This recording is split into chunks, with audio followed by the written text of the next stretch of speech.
Hello students, welcome back to this channel learning made course. और आज का हमारा टॉपिक है मलेरिया। और ये बहुत कॉमन डिसीज़ है। लगभग हम सभी को कभी ना कभी जो है मलेरिया हुआ होगा, क्योंकि मच्छर हर जगह पाए जाते हैं अपनी कंट्री में, क्योंकि पॉपुलेशन ज़्यादा है और उतनी ज़्यादा हाइजीनिक कंडीशन नहीं हो पाती है, मेंटेन नहीं हो पाती है, और सीवेज का डिस्पोजल प्रॉपर नहीं हो पाता है, और गंदगी के कारण जो है मच्छर ज़्यादा पनपते हैं, इसलिए बीमारी होने के चांसेस बहुत ज़्यादा रहते हैं।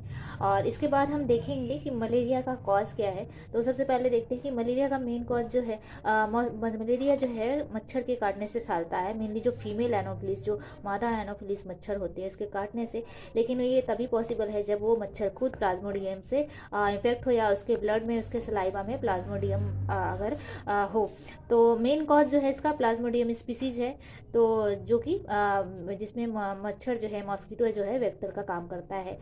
इसके बाद हम देखेंगे प्लाज्मोडियम जो है वो 4 वैरायटी का होता है। Plasmodium falciparum vivax, Plasmodium malariae and Plasmodium oval. तो ये जो है प्लाज्मोडियम फैल्सीपेरम, ये सबसे ज़्यादा डेंजरस होता है, सबसे डेंजरस स्पीसीज होती हैं। और मेनली जो मलेरिया से जो डेथ होती हैं, जो एकदम वर्सन कंडीशन होती है, ये प्लाज्मोडियम फैल्सीपेरम स्पीसीज़ की वजह से होती है। इसके अलावा जो देखते हैं कि प्लाज्मोडियम ओवेल जो है उसके माइल्ड सिम्टम्स होते हैं, और जो कॉमनली जो प्लाज्मोडियम विवेक्स पाया जाता है, और जो मलेरिया है उसके एवरेज सिम्टम्स हैं। और एवरेज सिम्टम्स है, जनरली ट्रीटमेंट के साथ ठीक भी हो जाते हैं। और कभी कभी किसी की अगर इम्यूनिटी बहुत ज़्यादा अच्छी है तो ये बॉडी में पड़े रह जाते हैं और सिम्टम्स कम आते हैं, और इसका लेट ऑनसेट होता है। अब हम देखेंगे मोड ऑफ ट्रांसमिशन। तो जैसा कि हम जानते हैं कि मच्छर के काटने से होता है, तो मोड ऑफ ट्रांसमिशन इसका जो है मॉस्किटो बाइट है। तो अगर हम अपने घरों को साफ रखें, अपने आसपास साफ सफाई रखें, और ज़्यादा मच्छर वाली ऐसी जगह जहाँ पे मच्छर ज़्यादा मात्रा में पाए जाते हैं, वहाँ पे हम कुछ प्रिवेंटिव जो है मेजर्स अपनाएं, जैसे पहले से मेडिसिन लेना, या फिर और भी जो है अपना प्रोटेक्शन करें, तो हम इस डिसीज़ से बच सकते हैं। इसके बाद देखते हैं कि लाइफ साइकिल में, ये सिलेबस में बहुत इंपॉर्टेंट है, जो लाइफ साइकिल जो है प्लाज्मोडियम स्पीसीज है उसकी लाइफ साइकिल, क्योंकि इसके 2 फेजेस होते हैं, 2 फेजेस या 2 साइकिल होते हैं, sexual cycle and sexual cycle. तो सेक्सुअल साइकिल जो है प्लाज्मोडियम का मॉस्किटो की बॉडी में होता है, और जो बाकी असेक्सुअल साइकिल है वो ह्यूमन बॉडी में होता है। तो प्लाज्मोडियम को अपनी लाइफ साइकिल कंप्लीट करने के लिए 2 तरह की अलग स्पीसीज, एक मॉस्किटो और दूसरा जो है ह्यूमन बॉडी की ज़रूरत होती है। इसके अलावा ह्यूमन बॉडी में भी इसके 2 फेजेस हैं, तो इसकी डिटेल्स हम देखेंगे। बहुत सारे स्टूडेंट्स को ये टफ लगता है, लेकिन बहुत इजी टॉपिक है और इसको आप उम्मीद है कि आसानी से समझ जाएंगे। तो चलिए देखते हैं कि एक्सो एरिथ्रोसिटिक फेज और इरिथ्रोसिटिक फेज। तो सबसे पहले है एक्सो का मतलब बाहर, इरिथ्रोसिटिक मतलब एरिथ्रोसाइट, मतलब जो आरबीसी जो है या रेड ब्लड सेल्स हैं उसके बाहर। तो उसके बाहर का फेज जो है वो लीवर में होता है, मेनली मोस्ट लीवर। एंड इरिथ्रोसिटिक जो है वो रेड ब्लड सेल्स में होता है। तो ये 2 फेज हो गए। तो हम सबसे पहले देखेंगे कि कैसे ये फेजेस स्टार्ट होते हैं, कैसे स्प्रेड होते हैं। तो सबसे पहले कोई इन्फेक्टेड मॉस्किटो है जो प्लाज्मोडियम से इन्फेक्टेड है, वो ह्यूमन बॉडी को बाइट करता है या काटता है, तो उसके सलाइवा में जो होते हैं प्लाज्मोडियम स्पीसीज, वो एंटर कर जाते हैं ब्लड स्ट्रीम में ह्यूमन के, और वहाँ से ब्लड से जाते हैं माइग्रेट करके वो लीवर में जाते हैं, और लीवर के बाद जाते हैं लीवर के हिपैटोसाइट सेल्स को इन्फेक्ट करते हैं। और यहाँ तक जो है, जब तक वो लीवर को इन्फेक्ट करते हैं, ये असिम्प्टोमेटिक केस है। मतलब जो प्लाज्मोडियम स्पीसीज जो है यहाँ पे मल्टीप्लाई भी कर रही है, असेक्सुअल डिवीज़न हो रहा है, और अप्रॉक्स 8 से 30 डेज लग जाते हैं, ये असिम्प्टोमेटिक होता है। इसके बाद देखते हैं कि वो मल्टीप्लाई करके मीरोजॉइड्स बनाते हैं, बहुत सारे मीरोजॉइड्स, और ये ट्रैवल करते हैं आगे ट्रैवल करते हैं। ये अपने होस्ट सेल को, हिपैटोसाइट को रप्चर करके आगे जाते हैं, और फिर जो है मल्टीप्लाई करते हैं। उसके बाद ये जाते हैं, माइग्रेट करते हैं आरबीसी को, आरबीसी में जाते हैं, और जब रेड ब्लड सेल्स में ये जाते हैं और वहाँ जो है ब्लड सेल्स को रप्चर करते हैं, जब वहाँ से माइग्रेट होते हैं तब सिम्टम्स आते हैं हमें। तो जो फीवर आता है, जो चिल्स आते हैं फीवर के साथ, तो वो रेड ब्लड सेल्स के रप्चर होने के बाद जो प्लाज्मोडियम स्पीसीज है वो ट्रैवल करते हैं, तो उसके बाद ये सिम्टम्स आते हैं। तो ये जो है दोनों साइकिल हो गई, दोनों फेज हो गए, एक्सोएरिथ्रोसिटिक एंड एरिथ्रोसिटिक। तो ये है एक तरीके का पैथोजेनेसिस भी है और फेजेस भी है, लाइफ साइकिल भी है। इसके बाद हम देखेंगे साइन एंड सिम्टम्स।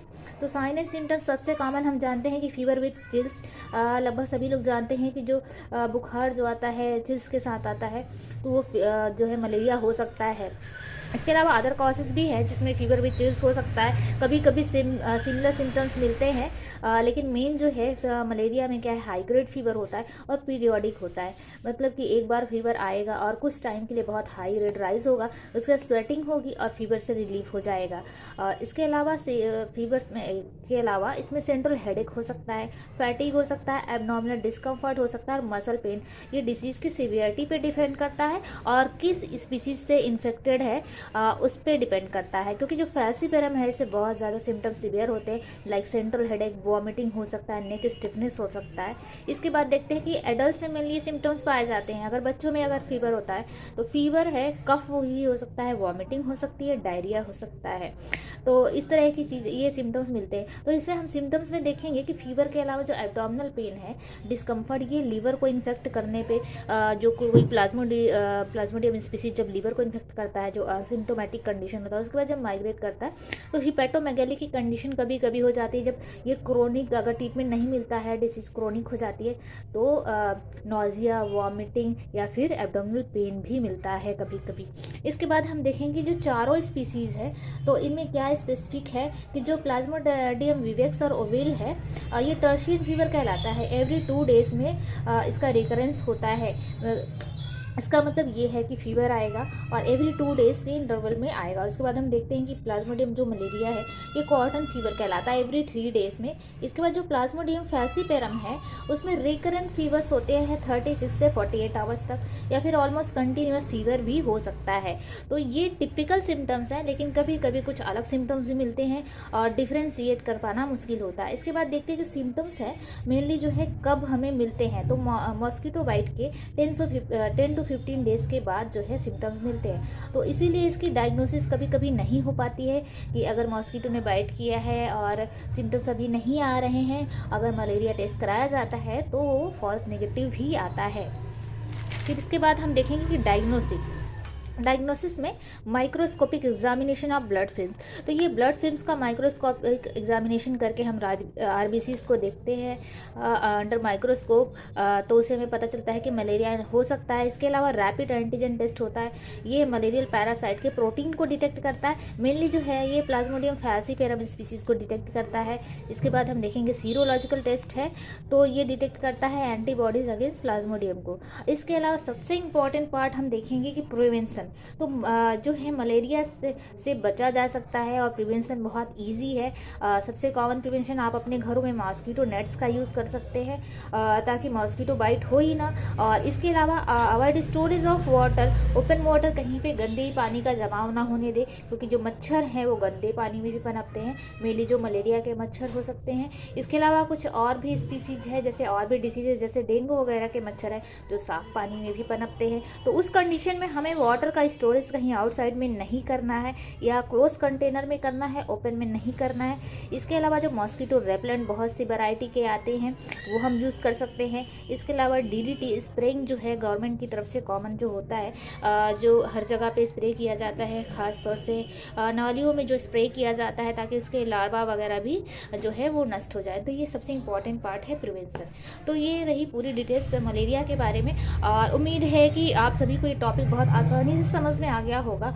और एग्ज़ाम के पर्पज़ से भी ये नोट्स, शॉर्ट नोट्स बहुत अच्छे हैं, तो स्टूडेंट से रिक्वेस्ट करूँगी आप चाहें तो इसका स्क्रीनशॉट लेकर और ये जो है नोट्स सेव कर सकते हैं।